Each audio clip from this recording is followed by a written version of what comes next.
चला आज बनवला मस्त बोंबील रस्सा आणि भात. मस्त भात आणि बोंबील रस्सा एकदम मस्त. आणि तयार झालेला बघा आपला बोंबील रस्सा. भाजी तयार झालेली मस्त. आणि सुरुवातीला बघा मी बोंबील घेतलेले, ते आपल्याला स्वच्छ मस्त साफ करायचे आपल्याला. आणि गरम पाण्यामध्ये आपल्याला ते थोड्या वेळ ठेवायचे, म्हणजे जे काही घाण वगैरे असते ते निघून जाते.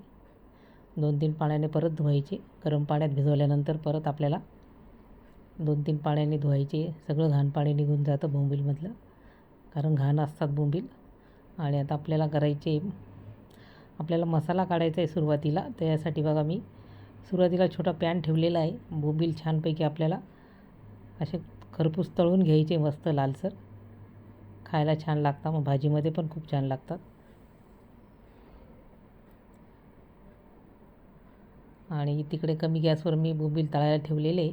इकडे आपण मसाला पण काढून घ्यायचा आपल्याला. बघा बोंबील पण आपले तळून झालेले मस्त अशा प्रकारे. बघा इकडे कांदा मस्त भाजून घ्यायचा आपल्याला तव्यावर. आणि खोबरं पण भाजून घ्यायचं आहे. कांदा खोबरं भाजून झालेले आणि त्याच्यामध्येच आपण आलं, लसूण, टोमॅटो आणि कोथिंबीर टाकून घेतलेली आहे. सगळं मिक्स करून घेतलेलं आहे आणि गॅस बंद करून घेतलेलं आहे आपण. आणि नंतर मग आपल्याला ते मिक्सरमधून बारीक वाटून घ्यायचं आहे. गार झाल्यानंतर वाटून घ्यायचं आहे मस्त. इकडे आपण मिक्सरच्या भांड्यामध्ये सगळा मसाला टाकून घेतलेला आहे आणि मसाला दळून पण झाला आहे बघा आपला मस्त. आणि इकडे कढई ठेवायची आहे. तेल टाकून झालेलं आहे आणि मसाला टाकून घ्यायचा आहे. तो छान होऊ द्यायचा आपल्याला तेलामध्ये मस्त मसाला. खूप छान लागते ही बोंबील रस्सा. आपण भाकरीबरोबर पण खाऊ शकतो, भाताबरोबर तर खूपच छान लागते. आणि आता आपल्याला त्याच्यामध्ये सुके मसाले टाकायचे. धणे, जिरे पावडर, हळद, लाल तिखट, गरम मसाला हे सगळं टाकून घ्यायचं आपल्याला.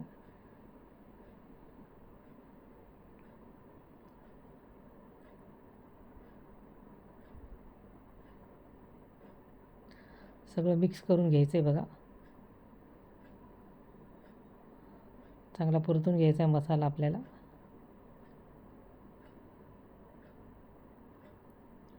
आणि थोडं पाणी टाकून आपल्याला झाकण ठेवून छान तेल सुटेपर्यंत आपल्याला मसाला होऊ द्यायचा आहे, म्हणजे छान तेल सुटतं मसाल्याला. आणि बघा मस्त मसाला झालेला आता आपला. त्याच्यामध्ये आपल्याला बोंबील टाकायचे तळलेले. मिक्स करून घ्यायचे बघा बोंबील मसाला सगळं.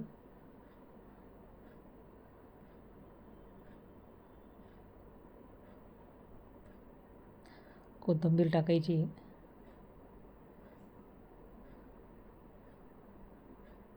आणि आता आपल्याला पाणी टाकून घ्यायचं त्याच्यामध्ये. याचा मस्त पातळ रस्सा खूप छान लागतो बोंबीलचा. आणि झाकण ठेवायचं आहे बघा. छान उकळी आलेली आपल्या बोंबील रस्स्याला. आणि तयार आहे आपला मस्त बोंबील रस्सा भाजी. रेसिपी आवडल्यास लाईक, शेअर आणि सबस्क्राईब करा.